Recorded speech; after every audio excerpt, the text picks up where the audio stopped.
Good morning, ladies and gentlemen. I hope you're feeling great today because this conversation is bound to wake you up.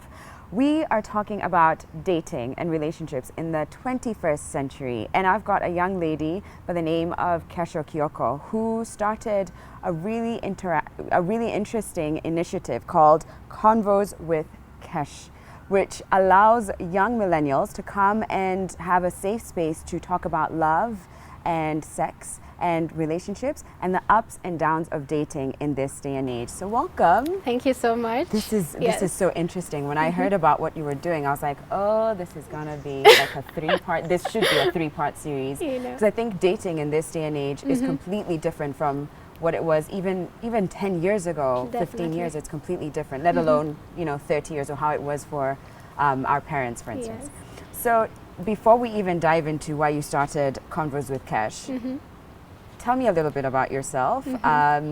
What did you study? Were you always interested in like the relationship dynamics between man and woman, or Okay, thank you. Actually, thank you for having me today.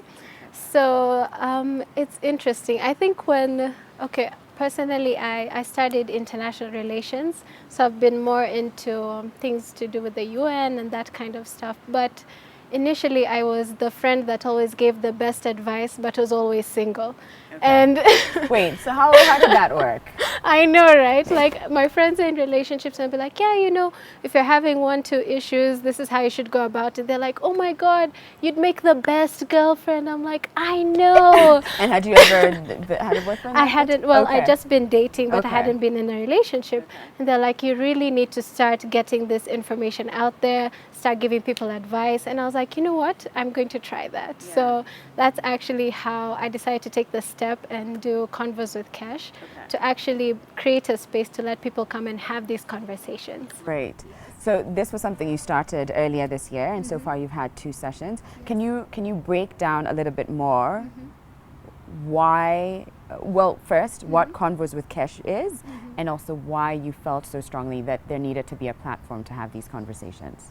Definitely. So Converse with Kesh, for me, it's basically a space for young people who are conscious about the dating that they're engaging in, or conscious about their relationships, to come and express what they're actually experiencing. Because half of the time we're getting advice from our friends, maybe just in informal settings. But I was like, why not create a space that's bigger? Why don't you come with your friends, let them come and tell you what it is to be in a healthy relationship, what it means to actually be, come into a relationship with values and how to make those values compatible. So I thought, for one, it would be interesting to have the conversations, but also creating a space that's different from what young people are doing. I feel like sometimes a lot of young people are torn between going out as the only option for you as the only option for something to do in this city. And I'm like, you don't necessarily have to go and party all the time. Sometimes it's good to come and sit down and have an intellectual conversation, learn something, exchange ideas.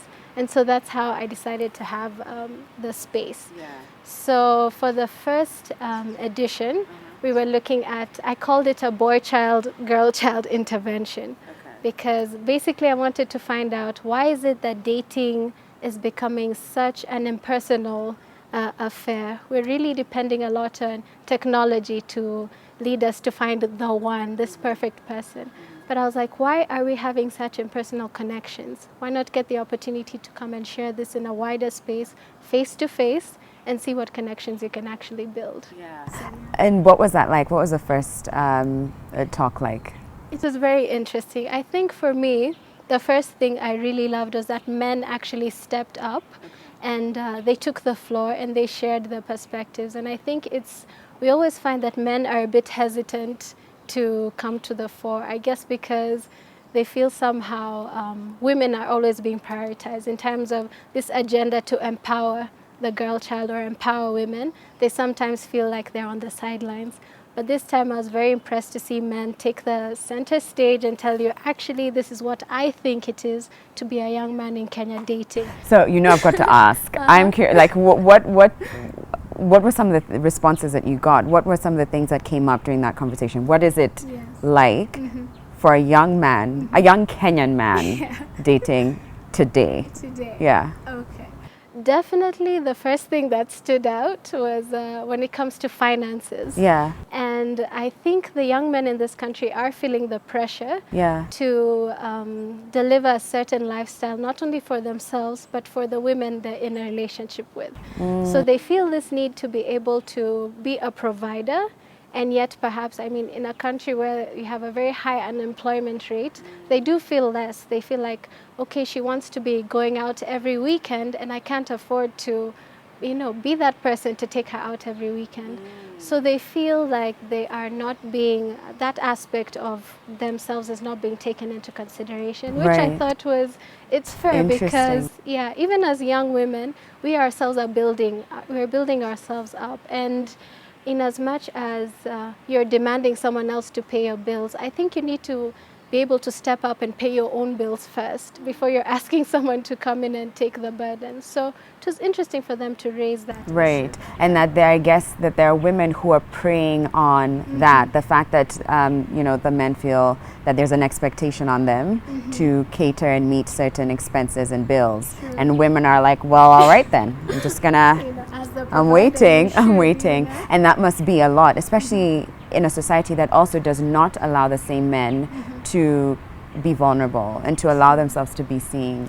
That must have been an interesting one. What else did the Okay. came up during the conversation? Another thing that was very interesting was, yes, this issue of vulnerability, and basically the idea that a man cannot be seen to be overtly caring for his woman. So acts of, you know, romance, Chivalry, showing up yeah. with a bouquet of flowers. That's considered weakness? That's considered like, oh, not macho at all. And I think it was interesting to see men's identities are a bit fragile because you should not be so concerned about society's thinking in a personal relationship. But also that's shocking to me because I felt like perhaps that is maybe the older generation were the ones who weren't even interested. They were like, I don't even care. What is a flower? I'd rather just bring you milk, or like let's pay school fees instead of flowers. But I imagined because we've also been brought up in a very like Hollywood movies type scene that we're bombarded with images of and you know visuals of such grandeur, like scale of of chivalry, of this great romantic act. So just I assumed that it sort of it gave men permission to just be like, I want to treat my lady, so I'm going to do it. I don't care what anyone else thinks. I'm going to send flowers to her dorm room or to her office or to her home, whatever it is. It was very no, it's not the case. I think so. Men want to be macho. They want to be macho, you know. They don't want to look like they. I think it's also a function, I think, of our age group where it's more important not to show how you feel, especially in the beginning. You want to be everyone wants to look cool. Everyone's like, I'm not really into you. She's okay, but I'm not going to show her that my heart, you know, palpitates at the sight of her. Right, but I'm sure later on, all those kinds of walls, because that's what it is, right? We're just, I'd like to think that they sort of, you know, crumble and just they find ways to dismantle them as the relationship progresses. I think definitely that should be the case, but that's another thing that we brought up, just the sort of emotional maturity that you bring into the relationship. Are you even ready to be in a relationship? What does it mean to be in a relationship? Because as you've said, we have this sort of Western ideal. Instead of having our own Kenyan ideal, we're focusing on, oh, he brought her flowers, so I guess if I give her flowers, she'll be excited. But you need to come to the table with just your feelings and how you think and values. I think it needs to be value-based if it's going to actually materialize into anything of substance. Right. So you've talked a lot about what the men said. Well, let's talk about what the women said. Wow. What was brought up? The women had a lot to say. I think what stood out for me is expectations. The women do expect, and it must come maybe from our patriarchal society or whatever it is, but the women do feel that the men were raised to be providers. And so definitely when they enter a relationship, they expect a certain degree of to see that he too is invested in the relationship. So they do expect that if it's the first date particularly, they expect that he'll take care of the bill. Because he asked her out on a date. And they're like, for them it was very foreign to be like, the first date we split the bill. No, he takes care of it. I was like, okay, I thought if you're earning, it should be a thing of like, oh, I got it. No, I got it, you know? And everybody's fighting to pay the bill. But not the case. They expect a lot. The first meal anyway, guys. Apparently the men should take care of it. Yeah, that's been a bone of contention for years now. Who pays the first bill? Yes. I think it's just the person who asked the other person out. So if it's the girl who asked the guy out, treat him. You can't be like, let's go out for dinner. I'm going to take you to the most expensive restaurant, and then bill comes, and you're like, well then, On your phone that was or great, on huh? And you're yeah. looking, and it's like it feels a little, I don't know, but right. So expectations is a managing them. And I think, yes, again, having this idealistic image of what a relationship would be, because I think, unfortunately, we're not prepared to navigate the sort of contentious parts of a relationship. And there are times when your significant other, the person you're dating, will let you down. And I think that's a function of just being a human being. It has nothing to do with it's out of spite.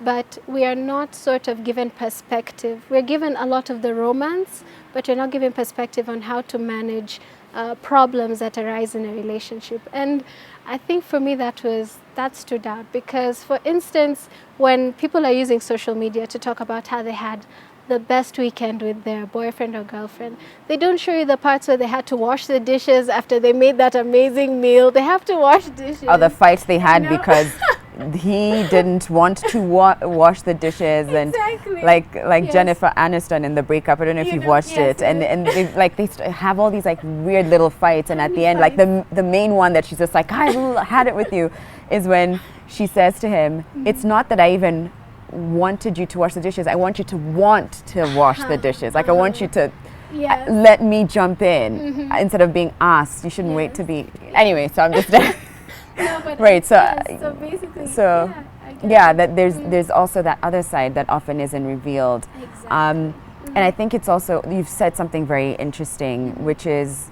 you know, a lot of what we see right now is, when it comes to relationships and sort of like examples of what we should be trying to emulate, is what we see on social media. Yes, And yet yes. that's such a tiny part. Precisely. And a lot of times it's from people who haven't, it's not like you've been in a relationship for 30 years and you're really offering these like golden nuggets. It's just like hashtag couple goals, and it's a lot more complicated and nuanced, and than just a hashtag.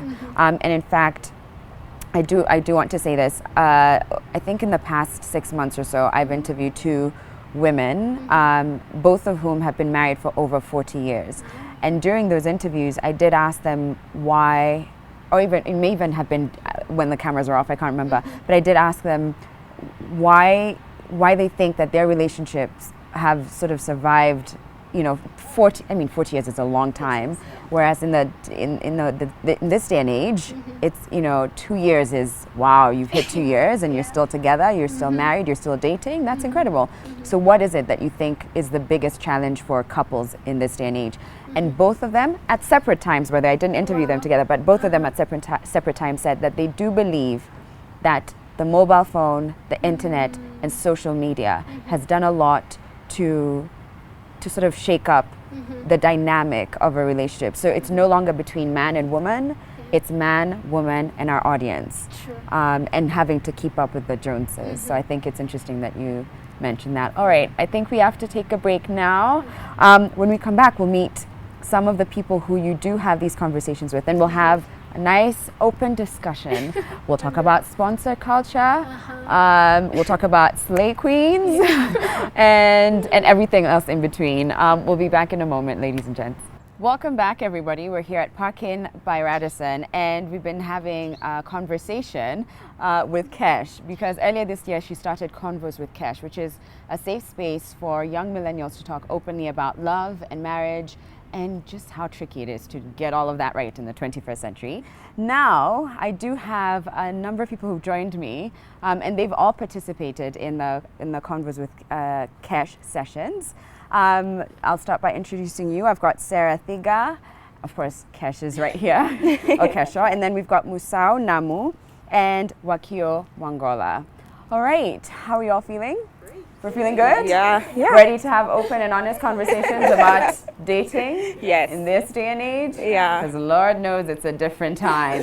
And it's hard to even like go, I mean, you can go to your parents and sort of ask like, older people, like, what do you think? But things are very different now, huh? Yeah. Yeah, definitely. Yeah. So, by a show of hands, I don't know if you mind saying, who here is dating? Okay. Dating, single. Alrighty. Okay. If you were to break it down to maybe like, a couple of sentences or just maybe one sentence, can we each say what we think dating in this day and age is like? Can you just like give me a brief synopsis of what you think it's like for a Kenyan woman and I guess a Kenyan man, and we can all go around saying what it's like dating in this day and age. We can start with you, Sarah. With me. I was about to give him the opportunity because he's the minority. No, we'll spare him. All right, Sarah. Dating in this generation is quite hectic, and it can break you because we have empowered women and then we have not so sure men, and feeling like women are increasingly replacing them in this society. So it's a tricky place to be, and you need a lot of constant support from your girlfriends. From your girl as a woman, as a Kenyan woman. All right, Kesha? Definitely, I would say when it comes to the Kenyan dating scene, there are a lot of assumptions, I would say, and that really impacts how people interact in that space. And I would say when it comes to the Kenyan woman, there are a lot of assumptions that if she looks good, then she must have someone bankrolling her lifestyle. And so that already is a perception that you have to address.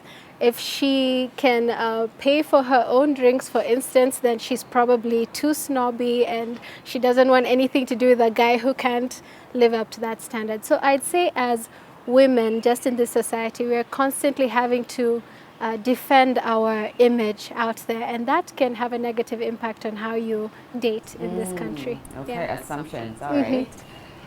From a man's perspective, dating is rather different from what it used to be, from how we see our parents did it, where it was a level playing ground, where the man had his own responsibilities and the woman had her own responsibilities. But as we're coming to the age where women are getting more and more empowered, I feel like men are really under a lot of pressure, because in a man growing up, you're taught to protect and provide. So in the instance where you have this lady who you're dating and she has her own car, she has her own house, she has her own money, where does a man come in? Yeah, then that's when we get things such as abuse and emotional and physical.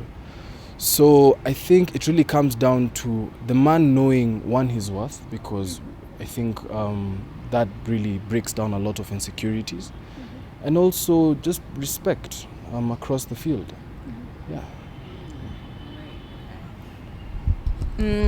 Well, since I'm single and everything, it is extremely difficult. I mean, you may think you're dating someone, but it turns out you're in this situationship. So you think, okay, everything is clear, but turns out he's talking to 5 other women the same way he's talking to you. So I find like technology has definitely made it easier for, well, a guy or a girl to have like options. So if this doesn't really work out, it's fine. I have 4 other girls or 4 other guys I could probably, so getting that genuine connection seems to be a lot more difficult now. Right, interesting. Yeah. So from what I heard, there's a lack of clarity, a struggle with identity, assumptions, which, as they say, it's the mother of all mess ups. And then, the problem with not knowing how to handle an empowered woman. All right, so I'm curious, do you usually have conversations about this amongst yourselves, your peers?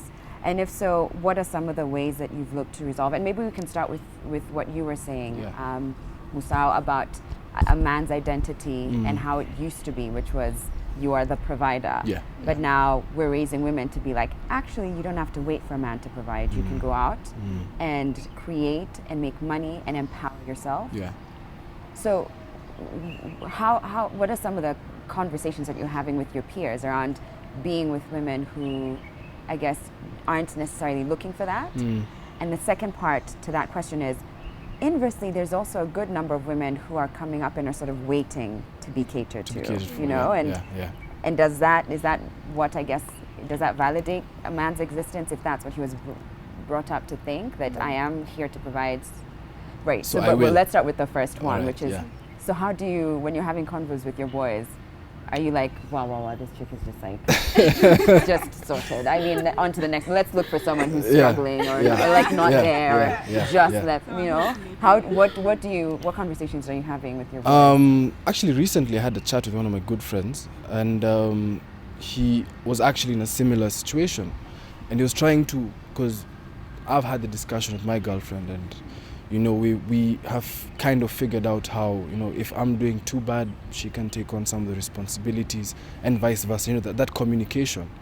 And I was telling him, look, it's all right, you know, for you guys to go and have a drink and she offers to pay the bill. Don't get used to it.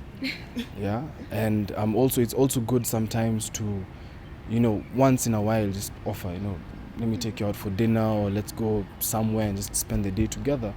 So it's okay, you know, for the girl or for the lady to take care of the both of you, but I think communication is key. You know, communicate where if you feel that you're not doing too good right now, say it. You know, it doesn't make you less of a man when, you know, you can't take your girl to what fancy, you know, restaurant and pay the bill. So are any of you parents? Yep, no? So I'm wondering, like, you know, so that this isn't something that is passed on to the next generation, the idea of your identity being based on, are you able to provide, I'm curious to know, even, and I'm posing this question to you, to the ladies as well, as you're raising your children, your son specifically, is that something you'd be conscious of, that, you know, is your worth based on your ability to provide, or to be the sole provider, or to the main provider in your home? And how do you change that so that we're raising men who are able to be with empowered women? And I guess in this case you're talking specifically financially, right? So how would you go about it? I think for me, actually, when I think about the dating scene, I think a lot about, yes, my group of girlfriends and the struggles they're dealing with, but I also think about like my younger sister and my cousins, and they are going out and meeting young men, and you're like, oh my goodness, what caliber of people are they meeting when they go out and interact with all these people? But for me, the starting point, I always believe, is to raise people with values, and people need a value system. When you have a value system, then you're not looking to things that are sort of material. You don't really look at how much money can I provide. You look at, yes, you understand what money can do for you. It can open doors, it can create opportunities. But once you understand the value of money, then you know where it fits in your life. And I think if you raise people to have sort of a moral responsibility, they feel the need to carry themselves in a responsible manner, you know, being conscious of other people's feelings, being empathetic, and that sort of humanity, I think, is not emphasized enough. And once it is, then you're going to have people who are in quality relationships, and it has a ripple effect, because now if you raise someone who is morally upright, that's someone who's going to share those values, and you know, it ripples into the society. So for me, I think values are very important. I think I completely concur, because then your identity or your worth isn't pegged on a role that you play, and whether that role is I have to be husband or wife because you can choose not to be, I have to be mother or father because you can choose not to be, or I have to be the top provider, but it's really based on your values and your morals, and whether you know, just you seeking to be the best version of you, rather than making at least 50,000 more. Otherwise, if I'm not making 50K more, that's it. I've lost this battle. So, I think it's really important, as you bring up your son, you help to deconstruct masculinity and the patriarchal systems that have been placed. Because you see, like right now, masculinity is in a crisis. And this is because of the patriarchal institutions that have been placed.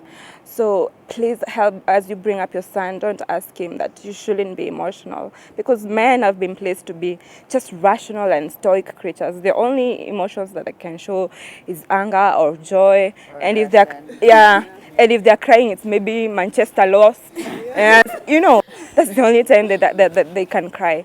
So I look forward to be a mother, and when I bring up my son, I want him to know that I want a son who is emotional, accessible, and intelligent. Yes, because that way anybody can be able to access you, and your relationships with the female counterparts will always be better because they can be able to access you and understand who you are. Right. Yeah. So let's talk about the opposite, which is, and I know we've only dealt with like your part, but I just think it's so interesting, and we can all just chime in anyway. What about the women who are sort of sitting expecting to be catered to? You talked about men feeling like their identity is based off of, am I able to provide? So how does that work when a woman is just like willing, ready, able? You meet all my pills. Here you go, sir. There you go. Those are my pills. Does that feed into like this sense of masculinity, or does that in some way disempower both of you? It does, but it does in two ways, positively and negatively. Okay. I was having a conversation in Yakeo, and yes, I mean, it's fine to provide, but to the point where, like you said, I'm to cater for everything.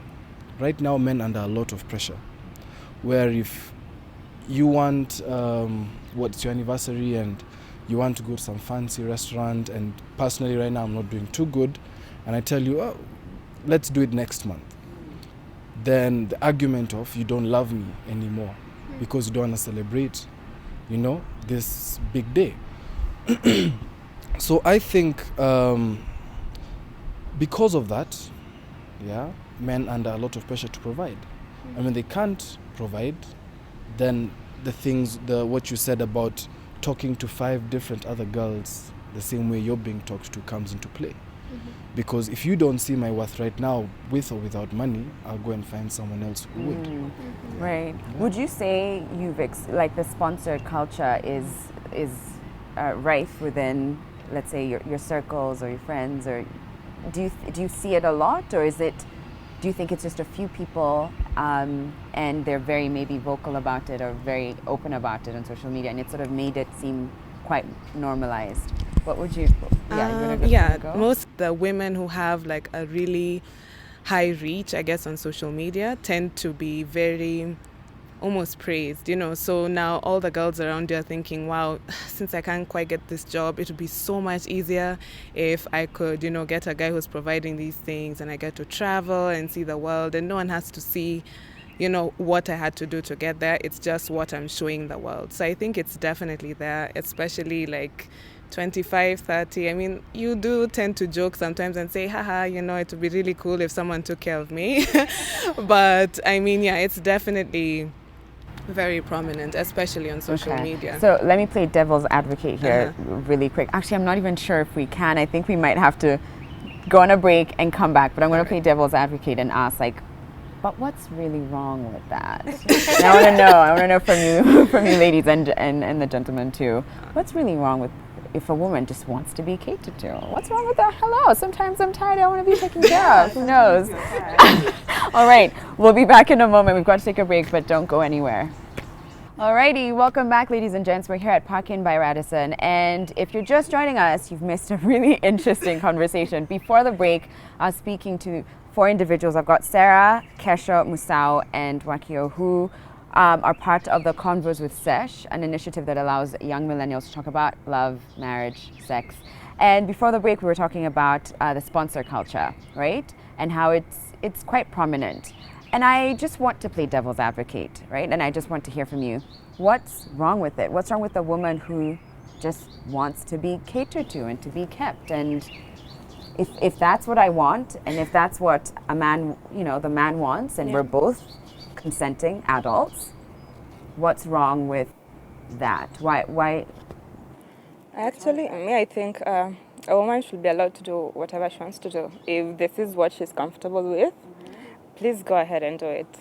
Yeah, leave it. Okay. So there's not, you're like, okay, sports Yeah, culture, it's whatever, fine. it Yeah, doesn't matter. But when it comes to me personally, I want to get my hands dirty. Right. I want to go work. Yeah. There's a certain contentment with your own money. As a woman, it's so important to have your own money.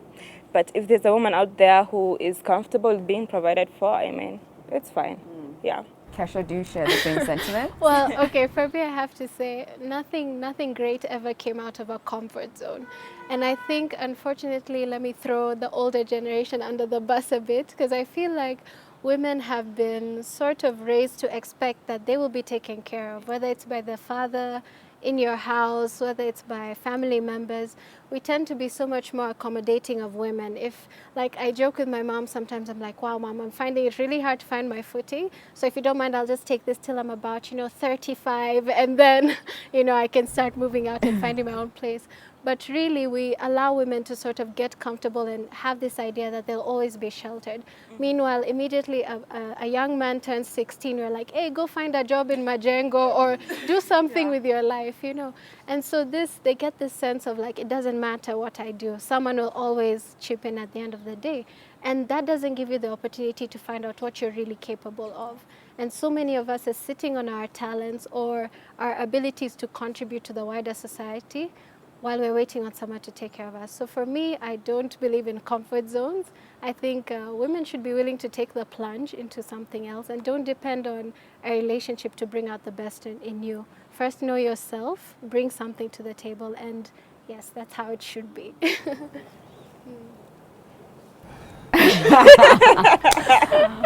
there something wrong? Is there something wrong with that topic? I don't think there's anything wrong with having a sponsor. But like what you said, we both have to agree. Yeah.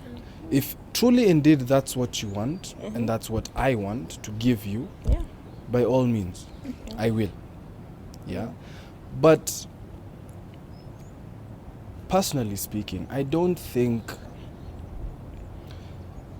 I find it very belittling because we still have these the Ben 10s who also do the same thing. I just went on the Ben 10 one. I promise, someone was like, how do you not know? I was like, I don't know this like new age lingo. But Ben 10 is, for someone who's watching at home, Ben 10 is the opposite of a wait, what's the girl's version of it? It's what do you call like a young ting, whatever they say. So it's a young man and an older woman who's mature and knows what she wants, makes her own money, and so that's what you call that's what you'd call the young lad, exactly. A Ben 10. Honestly speaking, I find it a bit embarrassing. For a young woman or a young man to stop everything they're doing and be like, that older man or woman is going to take care of me, I'm just going to sit at home and just enjoy life. Because I feel there's a sense of meaning and purpose when you go out, like you said, getting your hands dirty. When you go out and you earn your buck, you say, I earned this. So when you buy something maybe for the house, or you go buy yourself a suit, say, I paid for this with my own hard work.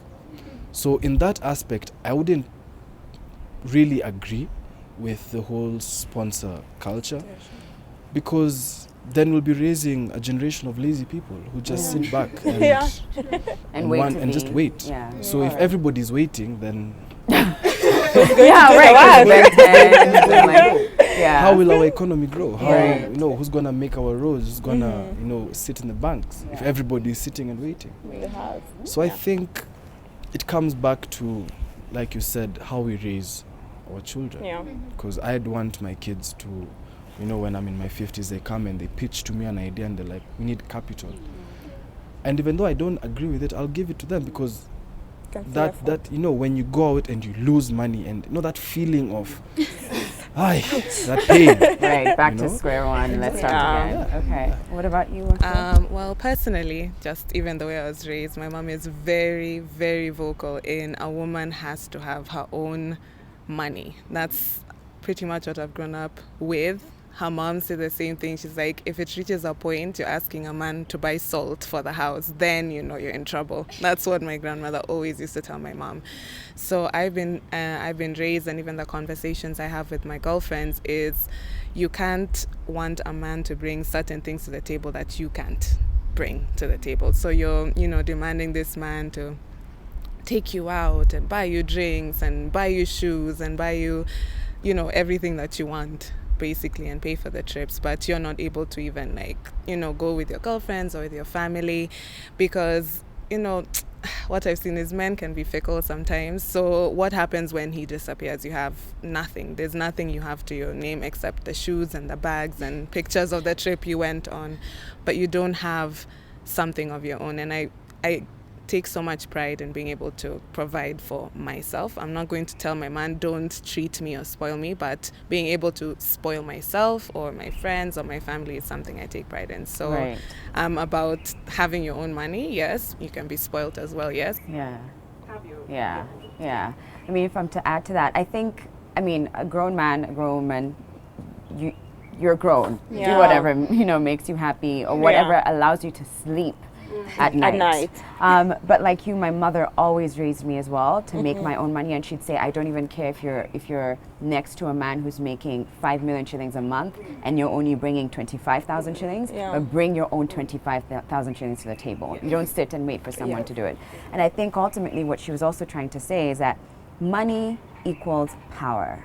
Yeah. Money equals freedom. And if you are unable to have those things, whichever, and whether we like it or not, it does give you a sense of power, and it allows you to do things, right? And give you a voice. Yeah, right. So and it could even just be freedom to decide today, actually, I want to do this. I want to get myself a 200 bob coffee, or I want to pay for dinner today, or I want to chip in. And that power, that sense of there's something to that as well. And I think there's a danger in raising men and women, our boys and girls, to sort of sit back and not partake at all. I want to jump a little into a recent study. I want to read it out, and that is, so a recent study in Kenya revealed that young people are more scared of pregnancy than they are of STDs. Would you say in your history, have you found yourself being more worried about oh my goodness, I might be pregnant, more than you have thought, might I have caught? Should I have checked? Should we have gone and gotten ourselves tested before? Have you found that true for yourselves and for your peers? The conversations you have, is it more of pregnancy scares or prevention, or sexual health? Sure. I work a lot. I'm a gender advocate, and I work a lot with women in my circle. And it's true, women are more scared of pregnancies than STIs. This is because, pregnancy is evidence or proof of sex. And our society is very hypocritical. We act like we don't have sex. If a sex video leaks, we're all running towards it. And every minute, there's somebody romping someone, somewhere. And I think the second most searched item in our history, I think, besides betting, I think it's pornography, if I'm not wrong. Yeah. So it's very hypocritical. It's very hypocritical. And so women are scared of pregnancy because, now it's proof that I'm having sex and everybody's judging you, and you're scared. But the solution to that is sex education and access of women to reproductive health and contraceptives. Yeah. Oh, good answer. All right, so let's talk about the media, right? Whether it's social media or a lot of the shows we're watching, celebrities we're looking at. What kind of influence do you think they have on our relationships, our intimate relationships? And do you think they're having any kind of impact, or where are we at when it comes to social media and also the people we're looking up to and #couple goals? Yeah. Let's talk about that a little. Musa, do you want to go? Plays a big role, especially social media, the Instagram, Twitter frenzy. it plays a huge role, because here you are as a couple, and as you're scrolling down your timeline, you see your friends are in Costa Rica for a week, and your girlfriend asks you, babe, how comes, why don't we even go to Mombasa? So and you're like, okay, now do I pay rent, or do I take her to Mexico, or some fancy place? Then that's when your relationship starts to get rifts, because she uses someone else's relationship and pegs it on yours, and uses the term happiness. They're happy, but now I want to be happy because I want that, and I always say, you shouldn't peg your happiness on what other people do. Be happy with the little that you have, and from that then you both grow together to the point where you can now both be going to the Costa Ricas and the Mexicos thrice a month, because you don't know how much work they put in for that one trip. Yeah. So what would you say is the remedy for that? Is it how do we remedy that in our relationships? And I'm asking this as someone who also felt at some point that I needed to, it was on social media that you were living out your relationship. I now see it very different. My business is my business, my privacy. Intimate life. Yeah. You will never know. I prefer to keep it to myself. But so what's the answer? Because I also think there's beauty in being able to witness other people's relationships. Yeah. And I often go back to people like Will and Jada Smith, who have been so open about the ups and downs. Michelle and Barack Obama. Yeah. I mean, I know these examples I'm giving, they've been married for like a couple of decades, right? Rather than the 2-month #couples goal relationship that you're like, God, they're so cute, look at their house, So how do we remedy that? How do we go about our lives? Do we unfollow? Do we block? Do we stop posting? What's the answer?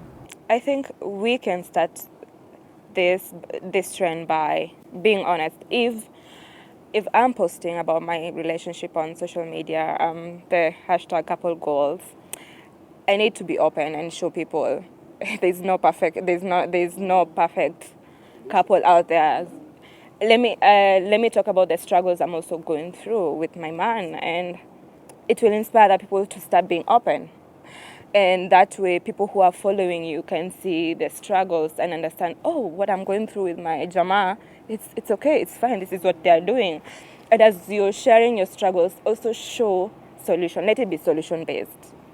This is what I would like to do, because I believe it starts with me. I remember Wangari Maathai was being interviewed by Julie, and Julie Gishero asked her, so what are you going to do next? Wangari Maathai asked her, no, what are you going to do? So let's start individually. If I'm going to be posting on social media about my couple goals, let me show people that there's these struggles, and let me show solutions. Right. Yeah. Oh, and then that brings in everyone and their advice and their conversations. But I do believe there's beauty in being honest and showing that if that's what you've chosen for yourself, right? To be open about your intimate life, rather than just the cute selfies, the vacation body goals with the you and your man. Yeah. Though, if I may, I think if you decide to do that, it should be a decision you both agree on. Yes. Because you may be okay putting out, whatever A issues struggle. that we have, but I may not, because of, like you said, Yeah. everybody will come with their own, So imagine Dr. if Phil it's advice, no, because in bed this is what he doesn't do. But you know what? We're much better now. And it's he didn't ask for that. And then he sends us screenshots. What's going on? You're right. You need to be Yeah. insane. It has to be. I think it has to be, and this whole conversation just comes down to communication. How the two of you communicate. So if you're okay with it, tell me, babe, I think there's this and it would really help, my girlfriend. So are you okay with me sharing? Yeah.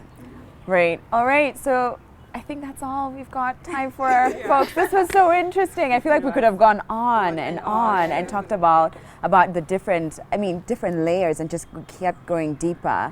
But I like what you said, Kesha, which is like it really starts with what are your values before you enter a relationship, before you post that picture, before you decide to be a sponsor, a sponsee, whatever. It starts with what are your values, and I guess can you sleep at night? When you go to bed, are you comfortable with the person that you're going to bed with? That being you.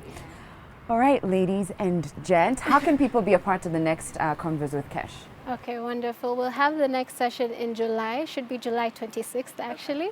So feel free to follow us on Instagram, Facebook, Twitter. It's at Converse with Kesh. And be a part of the conversation. Don't be passive. Join us and let's see how we can change the love narrative in Kenya. Right.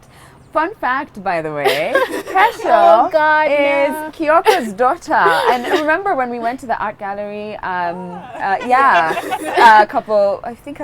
few weeks ago now. So we spoke to your dad, and he even did a quick drawing of me. Really cool. So check out the gallery as well. Yeah, check out the gallery. It's just on James Kishu, ladies and gents. That's a fun activity if you want, outside of the discos and the clubs. True. That's like really cool, by the way. You go to an art gallery, okay? That's how you get points. All right, thanks so much. Thank you. This is so lovely. Yes. All right, thank you to Parkin by Radisson for lending us your beautiful space. We'll be back tomorrow, 8 a.m. sharp. Have a great rest of the day. Bye, everybody. Bye.